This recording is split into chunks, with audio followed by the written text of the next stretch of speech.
Well, welcome back.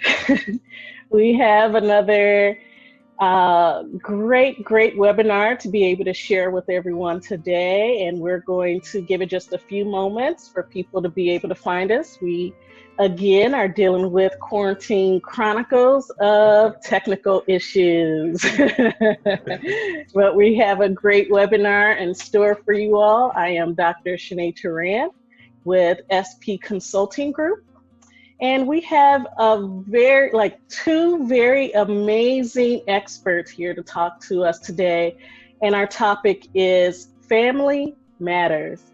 And Family Matters in the concepts that we're going to bring today is how are we maintaining healthy family dynamics during quarantine? We know that a lot of us are not used to being in the home, and depending on you being someone that's used to being out, an introvert versus a extrovert of sorts, it can be really tough. And so one of the things that we wanted to do is just to make sure that everyone has the ability to really have the skills and the tools they need to move forward and continue to stay healthy, because where we are now with the stay-at-home order, we don't know when it's going to let up. And either way, regardless of that, we have to be with our family.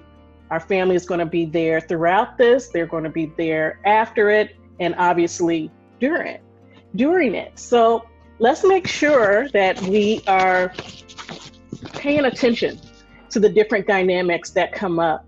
And we have today Dr. Curtis Jasper with I Am International. And we have our special guest as well, Tiffany Travillion of Travillion Law Firm. And she is the owner. I want them to have a time to be able to explain to you a little bit about themselves and the perspective that they're going to be bringing in today. And then we'll get started. So let's start with Dr. Curtis. Dr. Curtis Jasper. Good afternoon. Thank you, colleagues, Dr. Teran and Attorney Travillion. Thank you for having me. I am Dr. Curtis D. Jasper. I currently reside in Atlanta, Georgia, where I do one of three things. I do private practice counseling for individuals and families and couples. I do lecturing and speaking, whether it involves mental health or wellness, or topics specifically related to Black men in particular. And then I do some consulting on a family matters standpoint, whether that involves domestic violence or family dynamic challenges, usually in the capacity of consulting on behalf of nonprofits who specialize in different aspects of family support. I've been in counseling for about 7 years. Before that, I did education. So this is my way of combining my first career of education now with mental health.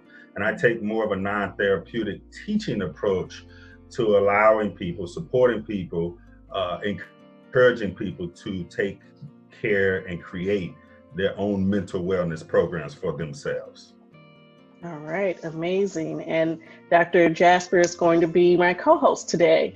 And our special guest is Dr. I was going to call you Doctor, maybe that's speaking something in existence, but Attorney Travillion. Please tell us a little bit about yourself and the type of law that you practice, and just the perspective that you have coming in today's webinar. Sure. Well, happy hump day, everyone. Yes.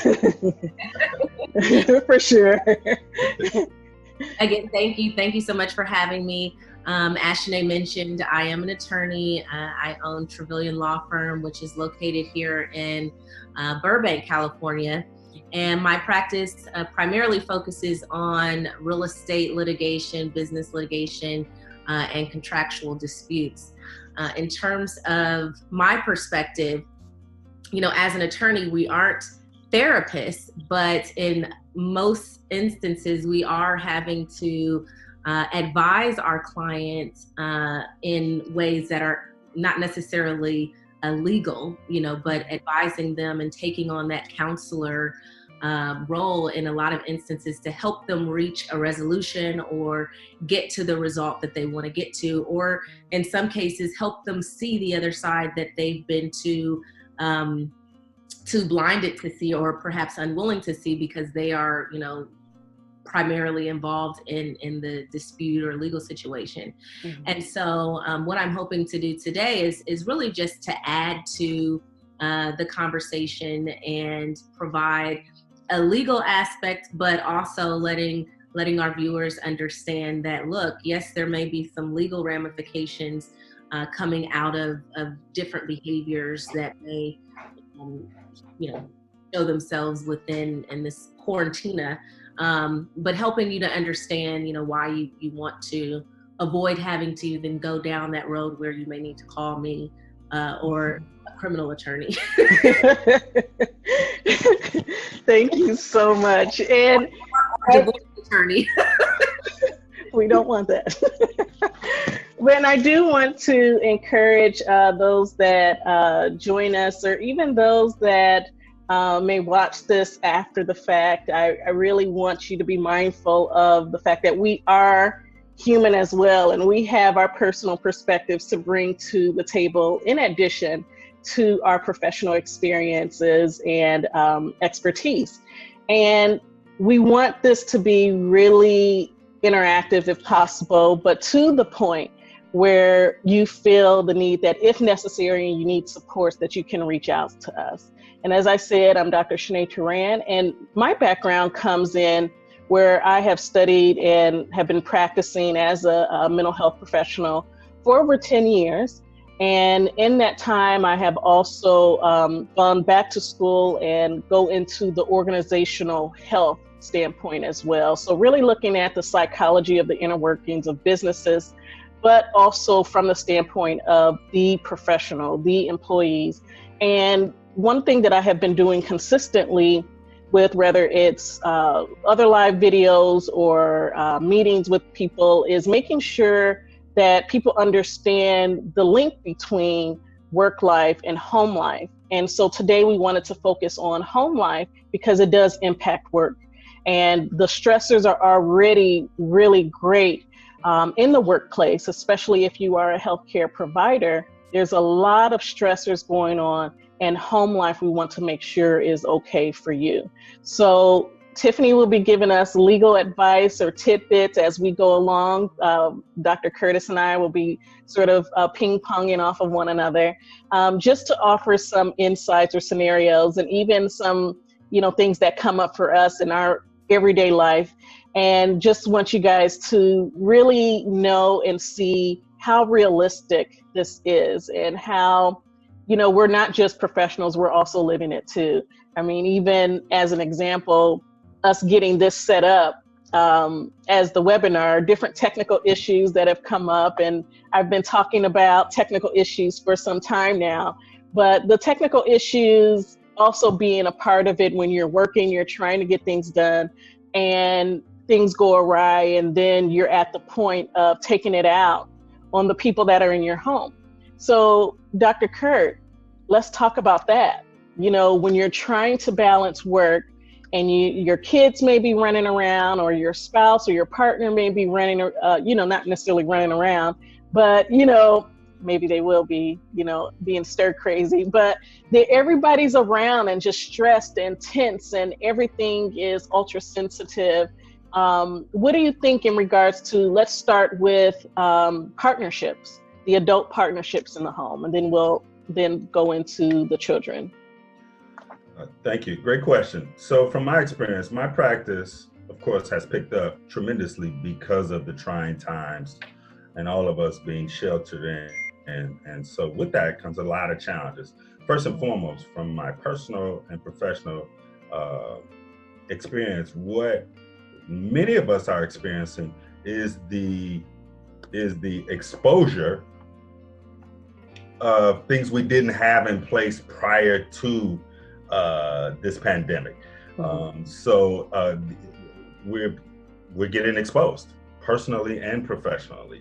And I don't mean that in a bad way necessarily, but lack of we're getting exposed in terms of lack of self-awareness. self-awareness, in terms of having blurred boundaries with our mates, in terms of having no boundaries, in terms of our parenting.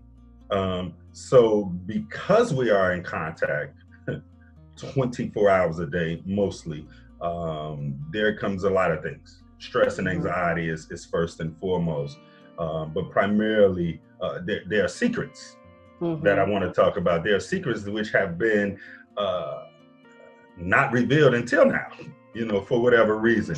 Oftentimes secrets. Yes, and I'll tell you what I mean by that.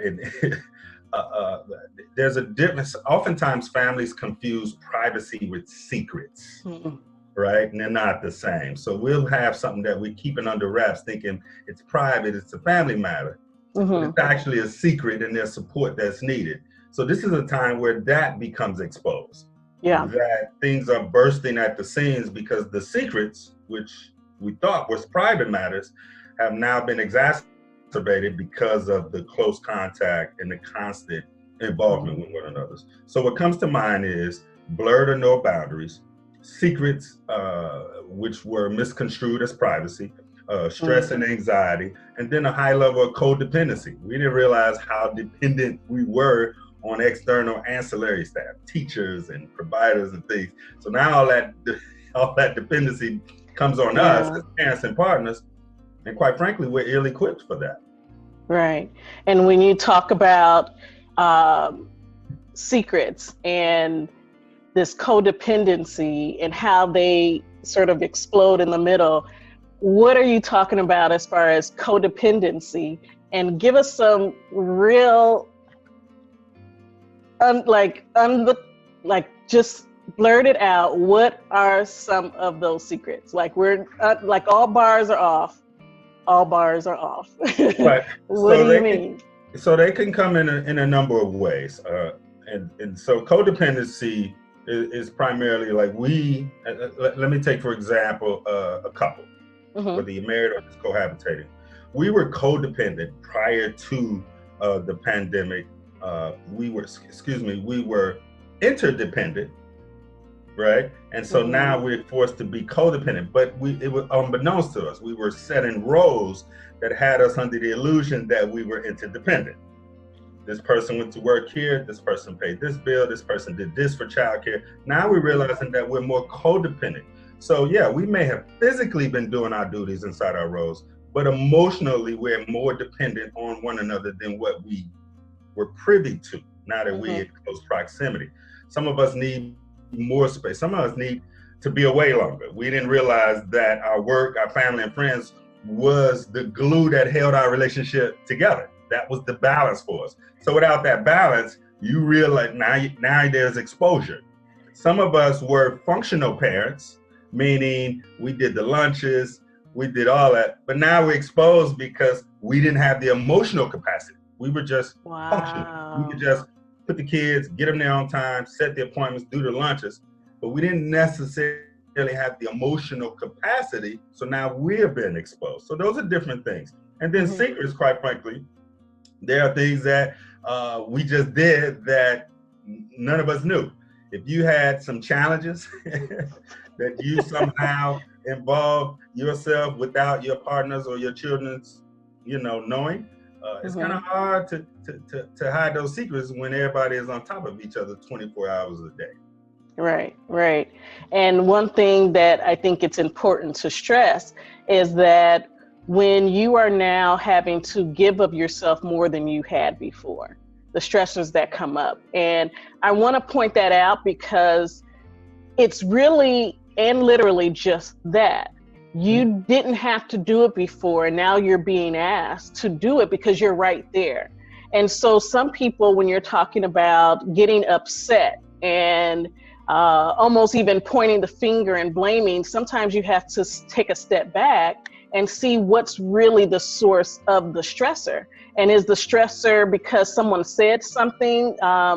They asked you to do something when they knew you had a phone call at the time? Or is it that you are not emotionally regulating yourself because now you're having to do more that you didn't have to do because you would otherwise be gone at work, Right. doing whatever it is that you wanted to do versus now I have to support.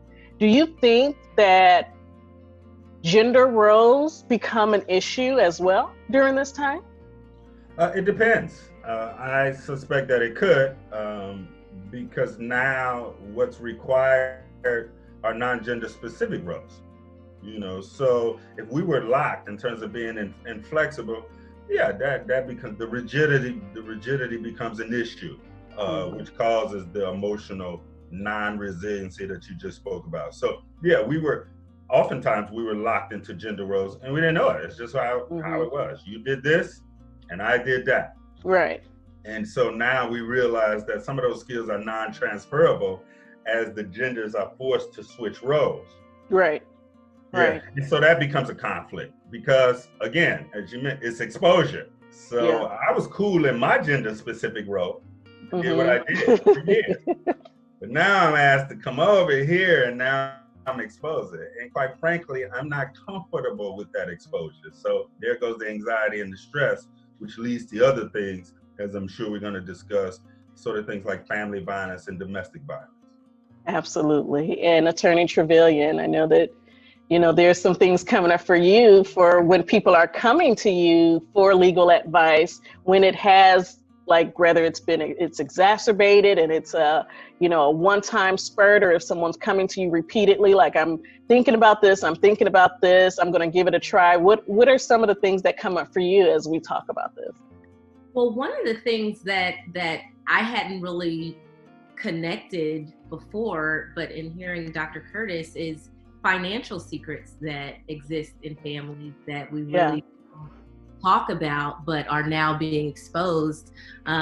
Just to give you an example, you have, for instance, a husband who has his own business and maybe is not disclosing or communicating with his spouse the true nature or financial health of that business, right? And so Corona happens, she comes through like a wrecking ball.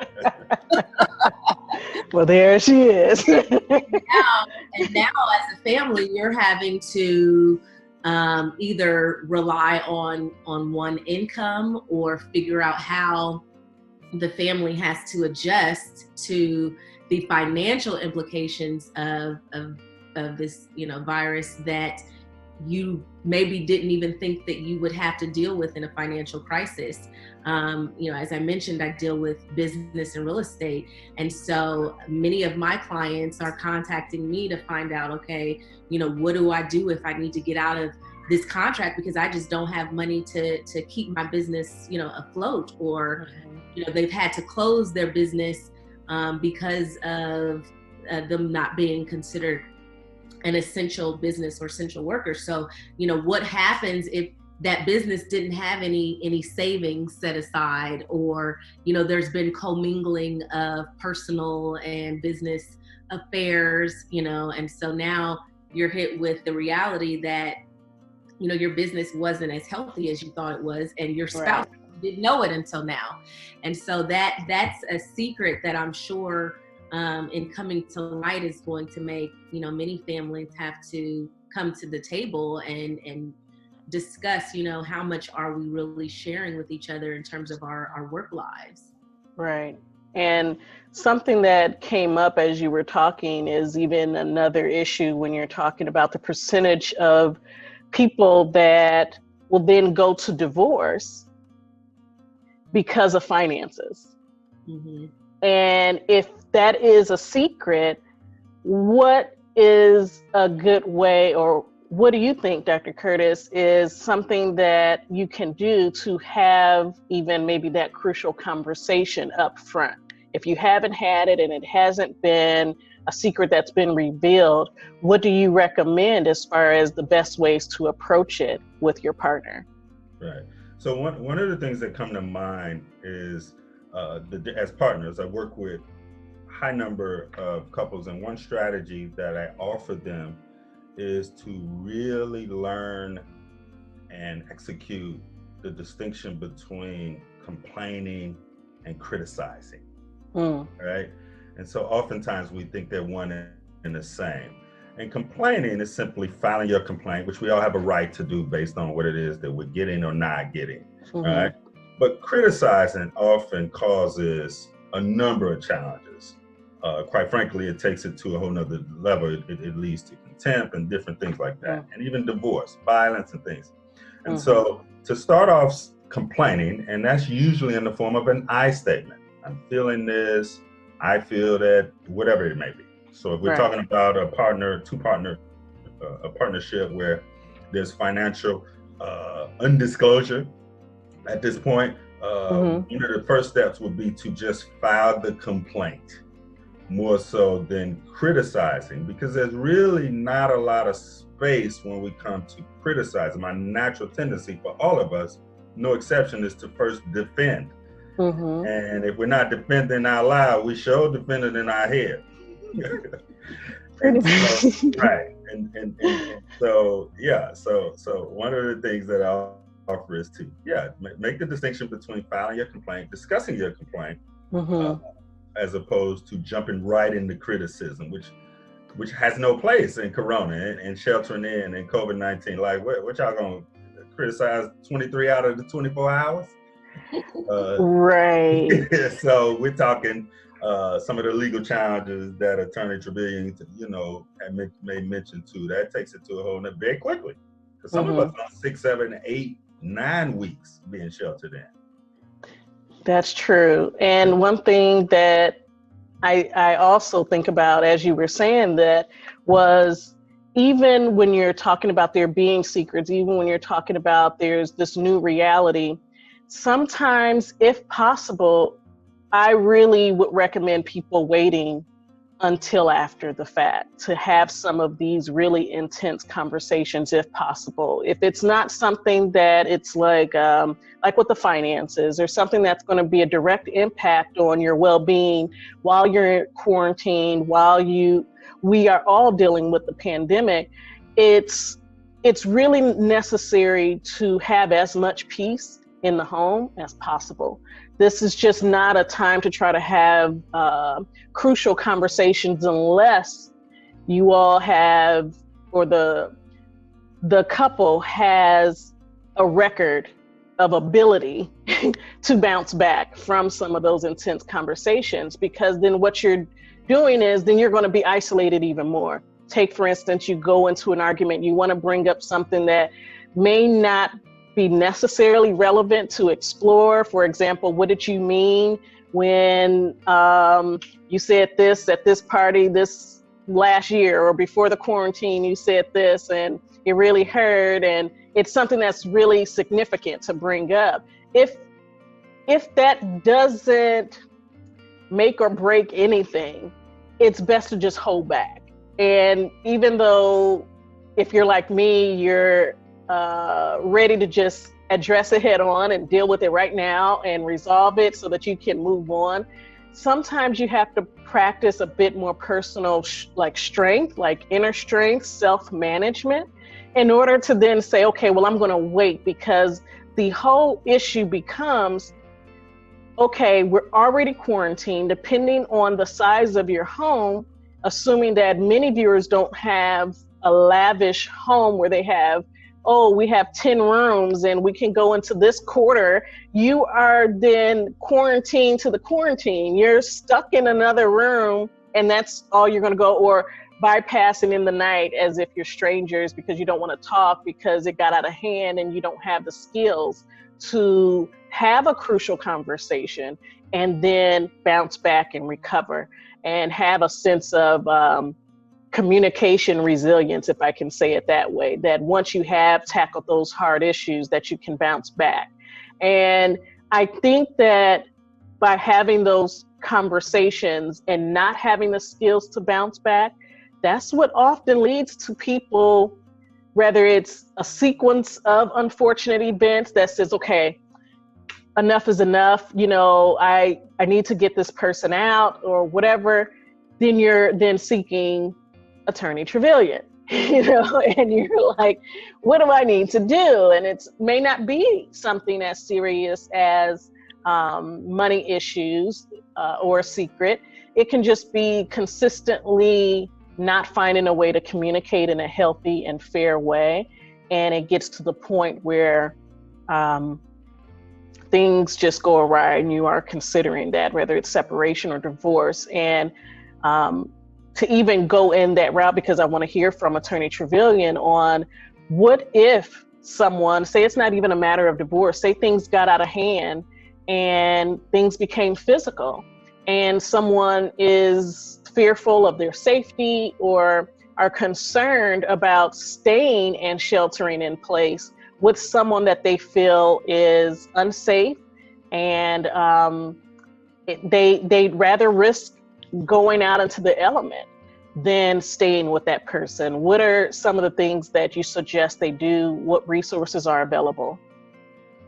Well, the good thing is that, you know, even in the midst of this quarantine, all of our emergency providers are still working. So if it gets to a situation where you're feeling threatened, either yourself or your children or anyone else in your home, you know, the first thing is going to always be to call 911 if it is a matter of you know, physical violence or life and death.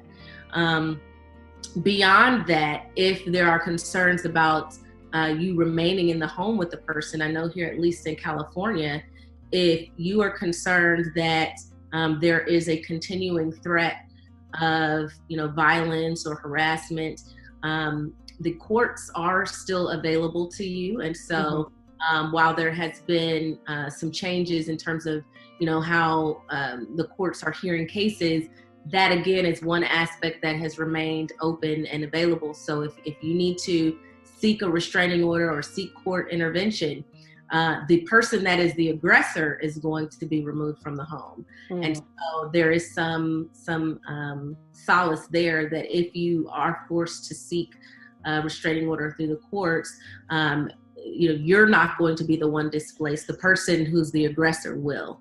And under California, you are able to go into court without having to give notice to the other person, you know, if the circumstances warrant it, and get a restraining order. So for instance, again, if, you know, if there's a violent situation or threat even of violence, and you need to seek a restraining order, you can seek the relief of the court without notifying the other person that you're going to court, because that could in turn create more of a violent situation. Right. Go and get an order, and then that order is enforceable by your local sheriff. And so, you know, hopefully it doesn't get to that, but do not be concerned that with all of the shutdown, you know, those emergency responders and emergency court options are no longer available. They are. And I'm pretty sure that those measures are going to be available in almost every state, because most states have recognized that, you know, even with the shutdown, there are, it's necessary to still provide relief to persons who may be, you know, the victims of violence. Right. And I thank you for that, because when in that situation, and I've worked with, you know, survivors of domestic violence, there's already this hesitation to even seek help. It's already there. And so there becomes this, oh, should I? Maybe I'm taken away from the resources out there. You know, the pandemic, we're supposed to be inside. I don't have anywhere to go. Even though that's not the reality, psychologically, that's what's going on in your head. There's nowhere for me to go. Where am I going to go? You know, and even where am I going to go that's also going to be safe? You know, am I going to end up in a shelter of sorts and then end up with the coronavirus? You know, it's like there's just so many layers psychologically that would essentially have it in where those that are being abused, those that are feeling unsafe, it's like that's why I really wanted to have this, because you must seek help if you need help, and make sure you know that the avenues that are in place, the resources that are in place, the shelters, the first responders, they are still responding to those things. And it's not something that you have to just do and put up with because you're in that situation. even if it's something temporary, if this is something that is, I need to work through this, I need to figure out mentally, like pull things together because stress is so high, what am I going to do? I need to talk to someone. I maybe need to reach out to Attorney Travillion. Like, what do I need to do? Even if that's the case, taking that time away if you can. Those that may be in a situation and finances aren't a concern, even considering, hey, stepping out and getting a hotel or a motel for a few days for things to cool off, for you to have clarity of mind, because a lot of times when you're stressed out and you're in a traumatic situation, it's hard for you to think straight and consider all your resources and actually attend to your needs in that process. So I really, really thank you for that advice. And even just to go back again, we all hope that it doesn't end that way. And that's why we want to give you those additional tidbits. Like I just finished saying, making sure that if it can wait, let it wait. Like keep the peace as much as possible. Let's even talk a little bit more about that, Dr. Kurt. And I do want to encourage you, Attorney Travillion, to even think of things that you have done. Think of things that maybe you haven't done, but you want to just throw out there as tips on when you have a partner or you're married and you're stressed out. How do you balance it? What are some tips and tricks of the trade that you've used to manage your stress while in close quarters with your partner, your spouse? Dr. Curtis, please feel free to go first. Okay, so a few things come up. One of the things, and I go back to just for the sake of adding insight, that the exposure is high, as we talked about in the very first set. And so without the skill set of having emotional resiliency, even oftentimes keeping quiet can be disastrous. Emotional resiliency is the ability to feel and then release an emotional experience outside of avoiding or numbing, or just allowing it to feel it from start to finish, and releasing it in terms of the feeling itself without creating a narrative around it, which causes it to linger on. And so oftentimes there's a stress management component that we didn't have.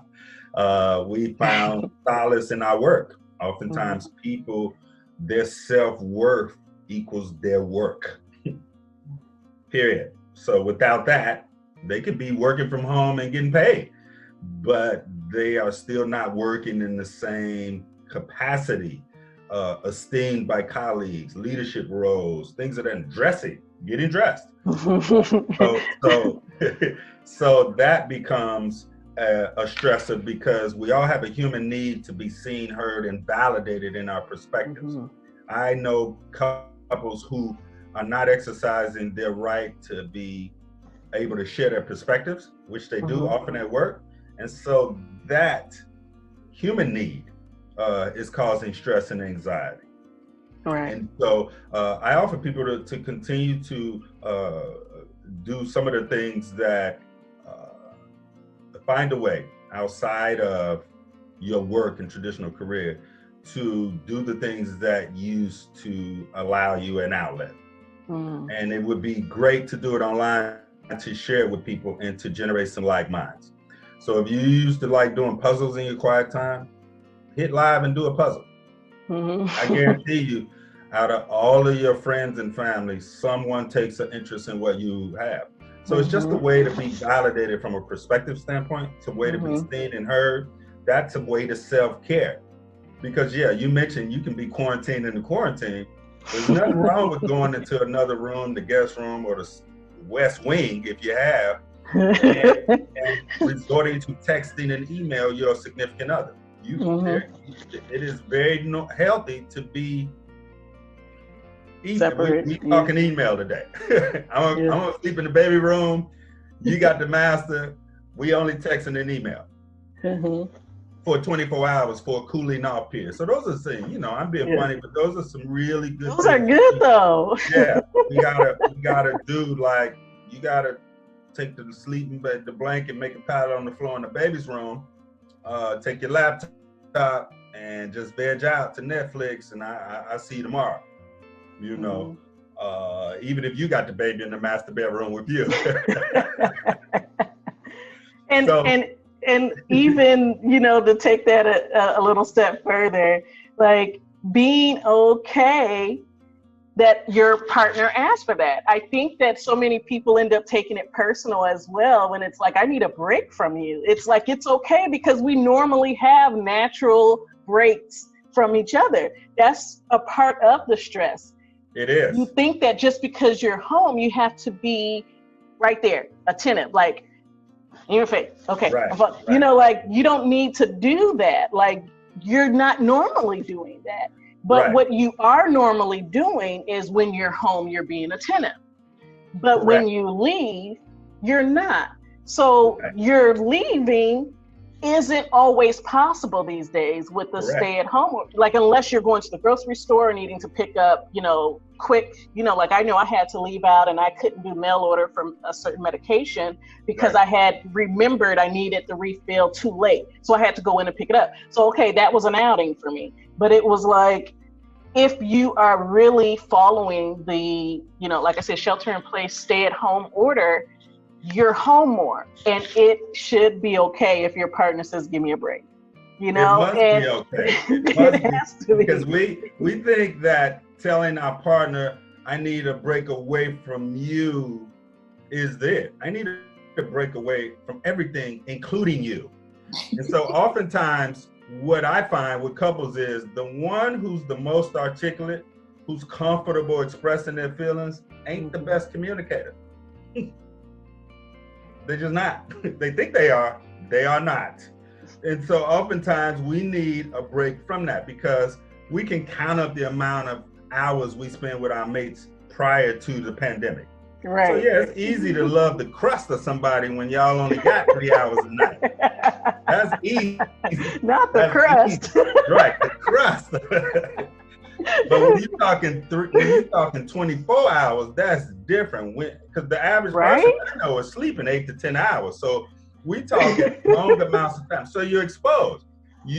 So what happens is you have to remind yourself by way of self-care that the things that you now are privy to seeing from your partner that you clearly don't like does not equate that you all are non-compatible. Right. Just hold or that on. Because they need a break that they don't want to be in the partnership. Right. It doesn't mean that. It does It's not. like, it does not. And if that is your case, I offer people to call some support now because most of us want the ability to be seen, heard, and our perspectives validated. And sometimes we hire attorneys to do that for us. You find? Sometimes we need an attorney to tell you. We spend a lot of time and money to be heard, seen, and validated, right? Yeah. Only to be like, well, we're gonna give it one more chance, attorney. One more chance. We're gonna get one more chance. She's like, hold on, wait till that check clear. All right. So, Attorney Travillion, please. It's interesting because, you know, thankfully, my husband and I have sort of fell into doing a lot of the things that Dr. Curtis has recommended without even knowing it. Both him and I are in, you know, these high energy type, you know, jobs. And so trying to work from home with 2 little ones, we got a 2-year-old and an 8-month-old, and trying to now juggle that for the first time is like, both of us are like, you know what? I'm ready to go back to work. I'm ready for you to go back to work. I'm ready. I don't need to see you this much. And we are both okay with it. So, you know, the good thing is that my husband has a great sense of humor. And so he, you know, says it in a way that doesn't make me sad, but he's like, look, I don't need to see you this much. I don't need to know you like that, huh? I don't want to know you like that. So is that what that looks like? But you know, the good thing is that, you know, each of us have our own rhythm. I'm a morning person, he's a night person. And so for us, it works that I get my space in the morning. I've started now to do my exercising, and I'm like, look, that I need that 30 minutes by myself. If that's taking the bike ride or doing whatever, that's my time. And so once I'm done, I can come and jump back in, whereas he's a night person. And so he's like, once you guys are in bed, that's my me time. Yeah. Don't asking me what I'm doing or you know, trying to stay up Right. time, go to bed. Right. Right. Having those different rhythms works. And then also a schedule. I was never really a written schedule kind of person, but because both of us are very, you know, involved with our work, it's necessary for me to know, okay, what do you have going on during the day? Do you have a meeting at this time? Okay, I'll take the kids, you know, for a walk. Or if I've got a meeting that I've got to do, or I'm doing a webinar, you know, okay, let's get the kids away or put them down for the nap, whatever the case may be. But those schedules help, because then you have something in writing for your mate, you know, to say, look, I've got it right here. I'm not being mean when I say I'm not available, or, you know, if you have control over your schedule.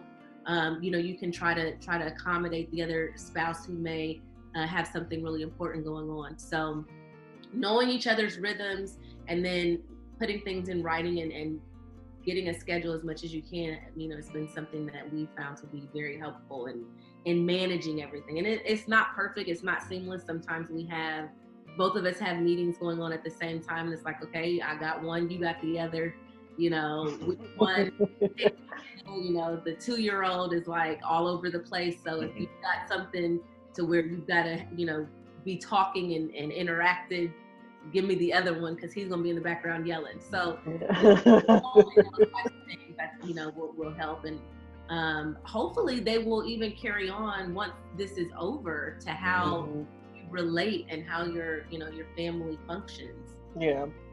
And I like the part that you spoke of in regards to relating, because not everyone knows what you do, especially for those that stayed home with the child initially and maybe worked from home while taking care of the child. You know, you have some people that have done that already, or even some that they homeschooled the children and the other spouse, just like Dr. Curtis, you said how they associated maybe even worth to getting out of the house and going to somewhere for work. Yeah. And being at home was minimized, you know, like even culturally, and not racial or ethnicity culture, but culturally as far as who homeschools and, oh, you got an easy. Well, now everyone with kids are homeschooling, and it's like, it's not easy. No, you don't even need after this to ask me again, what am I doing all day with the kids and why I'm so busy or why I'm so tired. Just because I was home doesn't mean that anything changes from what you now see firsthand. You know, like being able to relate to people when they have different careers, being able to relate to people when they have different work setups and are managing it with the family, managing the relationship, managing the kids, you know, all of that all at once. And it really does just take me to the essence of, if it's not that serious, let it go. Because everyone is trying to balance it. Everybody's trying to figure it out, whether you have a plan and it works and it's seamless, or you have a plan and it's not a seamless plan, or whatever the case may be. We have to now be in a place where we're more forgiving of one another and accepting and even acknowledging of the fact that we do have a separate perspective, period. But that doesn't mean that it's any less or any more. It's just a different perspective, right? Mm-hmm. And whether it's your partner or even your children now, let's talk really quick about kids. Just because they're children doesn't mean that they don't have a perspective of what it means to not be able to leave and get away from mommy with the rules and daddy with the rules, and go to, school or daycare where teacher so-and-so is more forgiving and doesn't get flustered and isn't working at the same time that she's playing with me.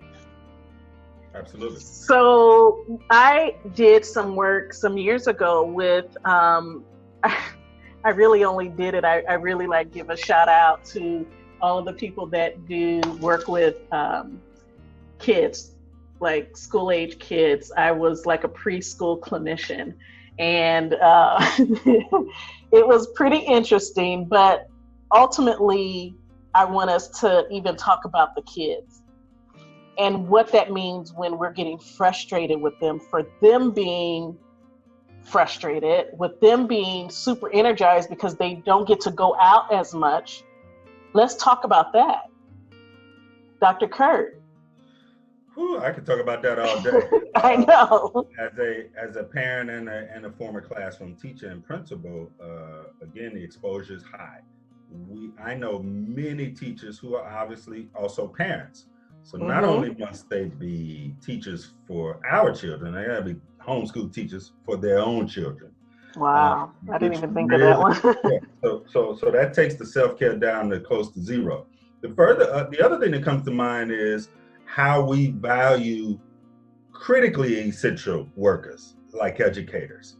And so the next time there's a question of teacher pay or how often they off on the summers and Christmas, just reflect back to your own homeschooling experience during COVID-19 and know that the Rona. You ain't got 30 third graders in your living room. You just got your one or two. Yeah. Right, for 3 hours a day, right? And so what makes this challenging is that we forego self-care. And I often drive the lack of self-care home so strong, ladies, to the point where when you are not doing self-care, you are in fact self-sabotaging. I like that. When you are not doing, there's no, I'm just chilling, everything. When you are not deliberately and intently doing self-care, you are in fact self-sabotaging. Self-care is up there with controlling and abusive behaviors. Self-care is a form of domestic violence. I'll tell you what I mean. When we lack self-care, we don't have the capacity, the emotional resilience to even contribute healthily and effectively to our family. Whether that's 30 minutes a day exercising, as Attorney Travillion said, in your case, going to another room, that has to come first. We have to invest first and serve from our overflow. Now, granted, I get it. I've been married. I get all of that. I get motherhood. I get it from that standpoint. But I like to drive home that it's actually not optional. So some way you got to find, whatever it is, journaling, bubble bath, hiking, doesn't matter. But I like to drive it home that when you're not taking care of yourself, you are in fact self-sabotage. The moment you are not in self-care, outside of doing something else, you are self-sabotage. And that contributes to controlling and abusive behavior. Particularly for men, that contributes to domestic violence. Men not taking care of themselves contributes to controlling and abusive behavior. What we find in domestic violence is there's a clear distinction between causes and reasons. They ain't the same. Causes for domestic violence and reasons for domestic violence are not synonymous. I'll stop there for a minute. I told y'all I can go on and on about that. No, I like what you're saying. And I like, just to switch it up just a little bit, think about not practicing self-care and how it does leave you open to excessive punishment with our kids. And the abuse. We may say, we have different backgrounds and where we've come from, and now, racially and culturally, corporal punishment and spankings and whoopings and all of that. And so when you're not taking care of yourself, you are more like, you can go off at any moment. And it is saying I'm perpetuating this because I'm not going to take care of me so that I can make sure that I'm balanced enough to then respond in an appropriate manner. Or even not, let's take self-care a step further. Self-care is also of the mind. I think that educating yourself is self-care as well, so that you can know how to better perform and how to be a better person. Not everybody came into the world just knowing how to be a good communicator. Not everybody came into the world knowing how to be a good parent. Right. So when you're talking about the kids, these kids truly may be experiencing anxiety, and it may come out for teenagers as frustration and anger or oversleeping. We're talking about hypersomnia as far as like really always being tired, and you're saying, well, you're home, do something. You're a teenager, get out of the bed, or the little ones, the toddlers, the babies crying, and it's like they feel your tension. So they may not know about the Rona, but you do, and you're stressed and you're frustrated, and they feel that frustration. So if you're not practicing, like seriously, from an infant, like newborn, like even if you're pregnant, babies' first language are the nonverbals. Sure. It's the emotions. It's the feelings that they feel from the parent. Yeah. And then they respond accordingly. So if your baby all of a sudden became colicky and is like crying all the time, and all these other things that are going on that maybe it wasn't happening beforehand, or even you're starting to feel a lot more lethargic while you're pregnant, or another situation, depending on the age group, you have toddlers that are almost bouncing off the wall. They're close. Yeah. Like I have my neck that, you see this? That climbs along there. And it's like they're responding to anxiety. They're used to getting their energy out in a certain way. Teenagers are used to having that validation that's coming to them from their peers. And how are you talking to them? How are you spending time with them? How can you even pull in your supervisors? Talk about self-care, talk about setting things up for success versus setting things up to fail. How can you reach out to your supervisors and say, not only do I have this schedule set, but might be late to this. In this meeting, I might have to take on, just as Attorney Travillion said, I might have to take the toddler versus the infant. So is it okay if in this meeting, there may be a toddler around, if I not talk as much, or can someone else cover the meeting for me? You have to speak up and get the help that you need on that front as well. But with those kids, I want Attorney Travillion to talk about some of the resources and some of the concerns or anything that you have as far as feedback in regards to really properly disciplining your children and any legal implications it may have.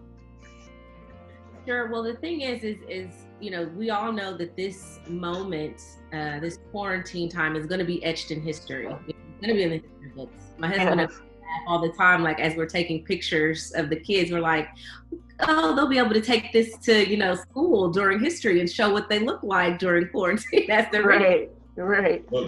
So just as this moment is going to be, etched in stone, you don't want to do something or react in a way that's going to have lasting effects on your family that you're not going to be able to erase. Right. Okay. If you find yourself lashing out at your kids or saying things or doing that in that moment, was a lapse in judgment, but it has a lasting effect, that's something that, you're going to have to deal with those consequences. If you engage in, corporal punishment that goes beyond that into something that is abusive, and now you're having to deal with the legal ramifications, far beyond quarantine, whether that's, social services getting involved, or you having to go to court for mandatory anger management, classes, or now you've got, your family separated because, one parent has taken the other child to shield them from your, maybe just your moment of lapse in judgment, but again, having that lasting effect, you want to think about those things. And so my suggestion, even though I'm not a therapist, as you and Dr. Curtis, I don't have those qualifications, but my suggestion would be to not use corporal punishment during this time, especially if you find that you are dealing with stress in a way that's not normal for you. You are dealing with, and you can gauge that as a parent. Are you reacting? Hopefully, if there's another parent there, one is sort of the buffer, or out. But if you find that you are really high stressed and things are just not the norm for you internally in terms of how you respond, I would say don't even engage. Find an alternative, method, because if you cross that line, it may be something that again has ramifications far beyond Corona, and you don't want to you don't want to leave that with your kids. Something that you in the heat of the moment, done, or even with your spouse or other family member that's in the home with you, that you're not going to necessarily be able to recover from once this is over. Good point. And I thank you for saying that, but I also want to point out that you don't have to be a therapist to know that you need to step back. Right. You need to scale it back, because you don't know what your response is. None of us have been through this before. Different stressors yield different results depending on your response. And you also in your practice hear those stories of what happened. Just from basic insight and from being in your profession all these years working with people, what is it that people normally say happens or happened where they're like, now, no, I just shouldn't have done that one thing and we wouldn't even be here, And so I say that again as a point of a tip to encourage people to just scale it back. Just scale back everything.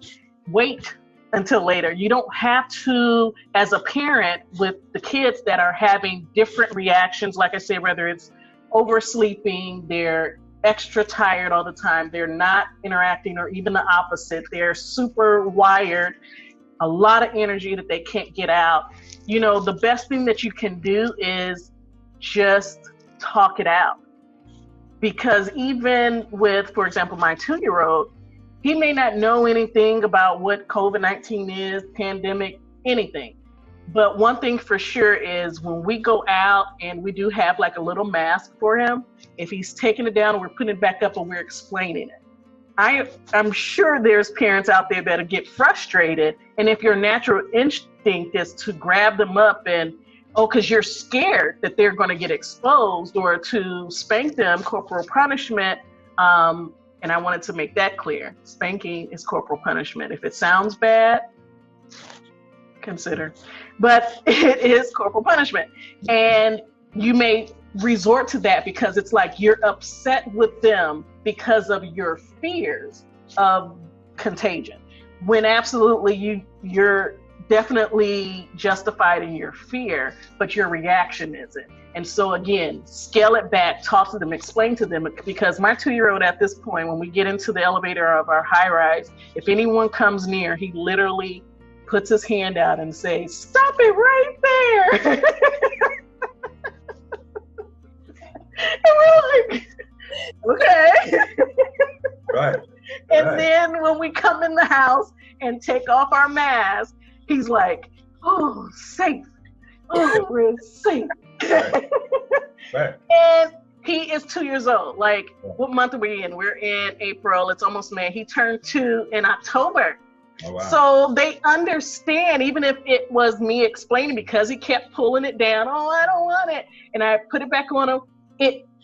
It pays to take a step back and talk it out.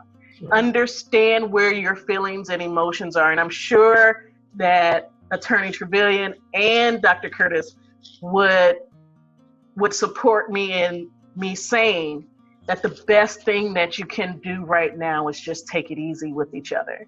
We're here talking about family matters. Whether the quarantine is lifted, whether or not, we get resolution with the virus and its contagion, family will still be there. So we focus primarily on partners and spouses and children, but there may be people, I know several people that are living with their cousins, their mothers, their siblings, friends, a stranger that's a roommate, and they have family that's out of state. How do I deal with this? The best thing to do is talk and share what feelings you're having. I know when this first started, I was getting tired of watching the news, and I literally had to have a conversation with my husband, and I was just like, you know what? I want to tell you that I am really afraid, even though I'm not showing it. I'm concerned for what implications this may have on my health if I were to get it because of my health concerns. And it was just, I felt the need to say that. I'm not sure why, but it was really just naturally, you have to communicate with people for them to know where you are. Even if they're little babies, they get it. And the emotion, they will feel the sincerity of what you're trying to communicate, and they'll try to put pieces together as much as they can. But for the little bitties, self-care is the best thing that you can do, because otherwise you're then putting them at harm of feeling those same stressors. So if nothing else, consider that. Consider the feelings and emotions, as Dr. Kurt was saying, that, when you're working with your spouse, if it's time to take a break, take a break. And the person that's needing the break, respect that, as opposed to taking it personal in a belief of, oh, well, that means you don't want to be in this marriage, and of all times, and, oh, it's the quarantine, we should be together. And it's like, on a regular basis, when things were healthy, we left the home and had space naturally embedded in our schedule. But now we need to adopt a new schedule that includes a schedule for work, if you're able to work from home, a schedule for time together, a time for time apart with whatever you want to do at that time. If you want to veg out on Netflix, on your phone, or a TV in another room, or if you just really want to even do, as I've been promoting so much more these days, is mindfulness. Even if you want to do some mindfulness and just lay there, staring at the ceiling, or with your eyes closed, doing a body scan, doing some deep breathing, centering yourself, evaluating a situation. If you're upset about something comes up. Like, I know it was something very minor, which is why I'll share it. Oh, why are you eating all the food? And we bought a bunch for a reason, for it to last, not for you to have a food and junk food party. Like, save some of the ice cream for when you really, we can't just go out because we want more ice cream. Whatever it is, have the conversation and even talk with each other. And I really like what you said as well. I keep wanting to say doctor. We need to talk about that offline. Attorney Travillion, even what you said in regards to just making sure that you have a schedule for work, making sure that you have time for yourself, and dividing roles, making sure that you are doing that and that you have that time also together, time away, like just balance, okay? That's what it's about. And that's how you maintain healthy dynamics. It isn't going to be perfect. And I always say this, even when I'm giving tidbits on my podcast, it is never you attaining perfection. And what I learned recently is to not let perfection get in the way of progress. Okay, so do something, do a little bit each time. Okay, so we are coming off here. We are out of time. And again, I apologize to those that are going to watch this afterwards, who weren't able to join in live, but I'm hoping that we were able to answer all the questions. We didn't get any questions in advance, which is fine, but we hope that you covered it, and feel free to let us know if by chance you want us to do another series to take it to another level. Maybe something came up for you. We can definitely do that. But I want to thank you again for joining us. I am Dr. Shané Teran of SP Consulting Group. You can definitely feel free to visit my website at www.officialspconsultinggroup.com. And I've been here with Attorney Travillion of Travillion Law Firm. And you can reach her, I believe, at travlaw@gmail.com. If there's any changes in that, because I didn't write it down, I will make sure that you have that correct information because her video came off. And then we are here also again with Dr. Curtis Jasper. Dr. Kurt, you want to give them your contact information? Sure. You feel free to find me on all social mediums, websites, Google search, Psychology Today, Instagram, Twitter, Facebook. You can definitely find me. In closing, thank you so much, Dr. Teran. I'd like to just Absolutely. offer a few steps to bring it to close, some takeaways for maintaining healthy family dynamics, which I think is equals just healing that should continue after we move past this. So here's just a few of my 5 steps in terms of leaving you with some takeaways for maintaining healthy family dynamics. The first and foremost is to get support, whether that's family, friends, or professionals. Second, take some reflection time, 10 or 15 minutes on a regular, whether that involves mindfulness, as you mentioned, body scanning, meditation, stretching, breathing, prayer, journaling. The next thing is to acknowledge and validate your own emotions. As you mentioned, you clearly articulated to your husband, I am afraid. The next one is to remove any self-punishment behaviors. That means initiating arguments, numbing, or any other self-sabotaging. And the last thing I'd offer is to exercise, sleep, rest, and watch your eating plan. All right? Absolutely. And so those are some of the steps that I would offer that I'm employing myself. They're not always easy. Yeah. They are very possible. Get support, reflection time, acknowledge, validate your own emotions, remove any self-punishment or self-sabotaging behaviors, exercise, sleep, rest, and mind your diet. Absolutely. And we thank you so much again for joining us. And again, if you have any need of contacting us, you can always reach out to me and I can put you in touch with Dr. Curtis or with Attorney Travillion. So thanks again for joining us, and I hope that you enjoyed the replay. Join us again for another webinar another time. Stay tuned. Thank you. Thank you. Bye-bye. See you later.